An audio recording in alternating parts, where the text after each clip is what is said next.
대통령의 일, 김의겸 대변인 소식인데 관사에 입주하는 이른바 청테크다라는 신종어가 나왔습니다. 청와대 재테크를 줄여서 청테크.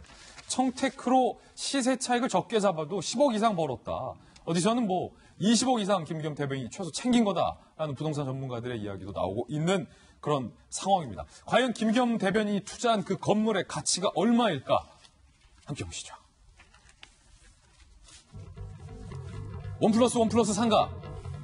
요 멘트가 그 흑석동 일대에서 그때 당시에 부동산 업자들이 홍보했던 멘트라고요. 여기 투자해라. 원 플러스 상가다.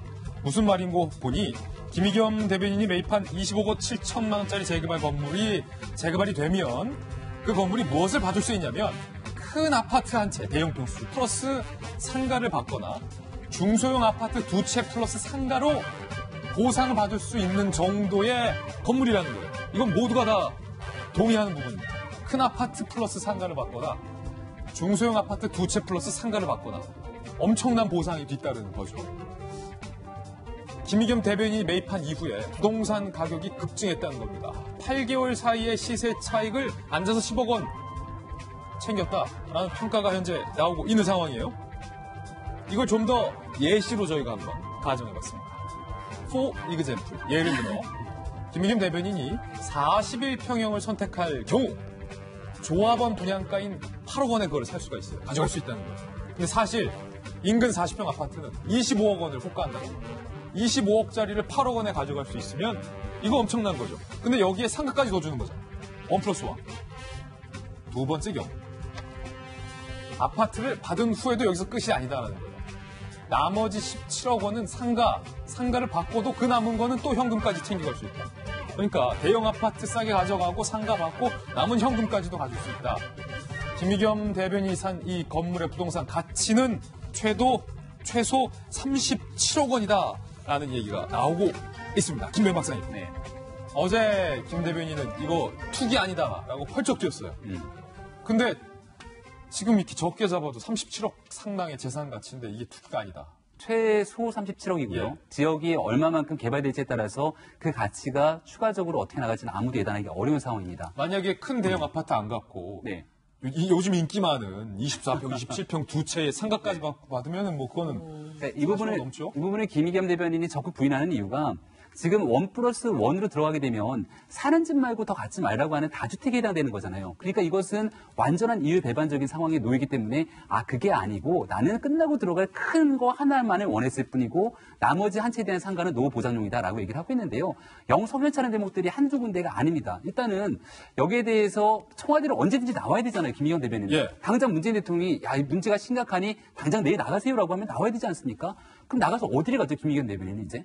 갈 곳이 없죠. 모든 돈을 다 여기에 올인했잖아요. 빚까지 내서. 이 건물에 살 수 있는 집이 있는데요. 거기 들어가면 되는데 이 건물 주인이 내년도 9월까지는 여기에 사는 조건으로 계약을 했다는 겁니다. 예. 그렇기 때문에 지금 나와서 들어갈 데가 없어요. 내년 9월이 되게 되면 여기는 재개발을 통해서 다 올라가고 있는 상황이기 때문에 김의겸 대변인이 얘기했던 것처럼 내가 30년 전세살이 지쳤고 정말로 실거주가 필요한 나의 노후 목적으로 아파트라든지 건축물을 매입했을 거라면은 강남 말고 강북에 오시면 진짜 살 게 엄청나게 많다니까요. 그러니까 이곳에서 입주는 4년 뒤에나 가능하다는 얘기예요. 그럼요. 지금 당장 들어갈 수 있는 새 아파트도 많이 있고요. 김의겸 대변인이 가지고 있는 돈을 보니까 자산이 14억이래요.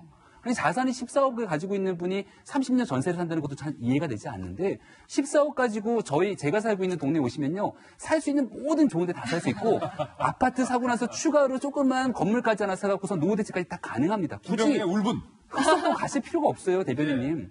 동대문으로 알아. 네. 그러니까 아파트 두 채 살 수 있다. 네. 요즘 좀 떨어졌잖아요, 거기. 그 아파트 사시고 그 다음에 남는 돈 가지고 14억이면은 조그맣게 본인이 노후 대책할 수 있어서 월세나 월세니까 산다니까요. 예. 근데 굳이 빚을 10억까지 내가면은 10억 빚을 내고 나서 여기에 대한 이자 부담이라든지 이런 것들을 청와대 나오시면은 어떻게 감당하시려고 합니까? 예. 그러니까 저는 김의겸 대변인에 대한 걱정이 진짜 심각하게 큽니다. 자, 이 건물을 시세보다 김 대변인이 또 싸게 샀다 그래요. 25억 7천만 원도 시세보다 싸게 샀다. 그 건물을 싸게 판 전주인이죠. 전주인. 그 건물을 싸게 판 전주인의 이야기도 오늘 조간신문에 취재가 돼 있는데요. 전주인이 화가 난다고요. 한번 살펴보시죠.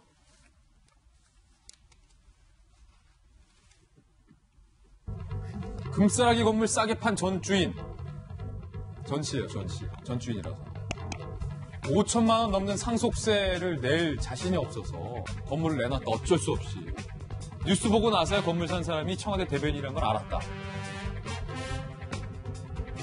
시세보다 싸게 판 것에 대해서 기자가 또 그걸 얄궂게 물었어요. 화가 나니까 기자 양반 말 꺼내지도 마라. 투기가 아니라고 할 것 같으면 거래 물러달라고 그랬어요. 내가 어떻게든 빚내서 살 테니까. 이분이 이제 그 건물주의 아들인 셈인데 상속세가 5천만 원이나 사실은 서민들은 낼 수가 없잖아요. 그래서 어쩔 수 없이 싸게 팔았다라고 화를 토해내고 있습니다. 흑석동을 어제 한국당 의원들이 방문을 했는데 흑석동에 방문한 한국당 의원들의 이야기도 한번 취재를 했습니다. 들어보시죠. 그러니까 현재 가치보다 재개발 이후의 가치가 엄청 높으니까 투기가 돼버린 거죠.